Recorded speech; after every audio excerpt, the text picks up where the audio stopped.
டெப்ட் ஃபண்ட்ஸ்னா என்ன? பிக்ஸட் டெபாசிட்னா என்ன? இது 2த்துக்கும் என்ன டிஃபரன்ஸ்? இது 2த்துல எது பெஸ்ட் சாய்ஸா இருக்கும்?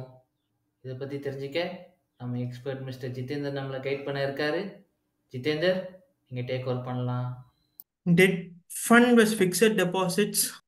Again, maybe it's more or less என்ன பொறுத்த வரைக்கும் if you have taken a கரெக்டான டைம் ஃப்ரேம் கேட்டிங்கன்னா it's more or less like a same. But என்ன இருக்கும்னா fixed deposits you have a this much of return. But debt ஃபண்ட்ல வரும்போது whenever there's a interest rate sensitivity ஏன்னா we are now at a very higher interest rate.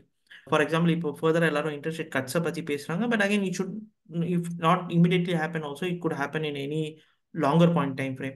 So அப்படி நடக்கும்போது என்ன ஆகும்னா your interest rate sensitivity can push your yield slightly higher.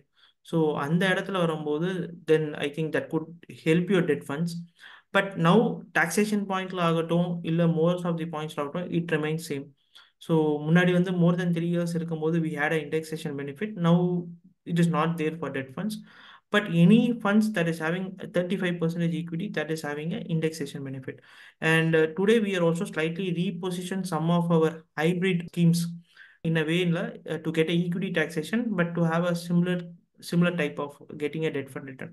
So debt fund return with equity taxation மாதிரி சில realign எங்க சைட்ல எங்க ஏஎம்சி பண்ணியிருக்காங்க. அண்ட் சில ஏஎம்சி வந்து they have realign to have the old debt taxation. அதாவது more than 3 years should have a 20% with indexation and lesser than 3 years as per tax law.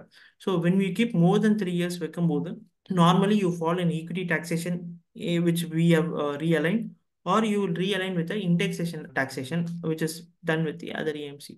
Rather than your FDs, you doesn't have your indexation benefit or the equity taxation benefit. So அந்த இடத்துல பார்க்கும்போது இந்த ரெண்டு investments will have a better play than over your FDs if you're keeping it for a slightly longer time frame. உங்களுக்கு இந்த டாப்பிக்லேயோ இல்லை வேறு ஏதாவது இன்வெஸ்ட்மெண்ட் ரிலேட்டட் டாப்பிக்லேயோ சந்தேகம் இருந்தாங்கன்னா எங்கள் ஃபைனான்ஷியல் எக்ஸ்பர்ட் கூட நீங்கள் அப்பாயின்மெண்ட் புக் பண்ணிக்கலாம்.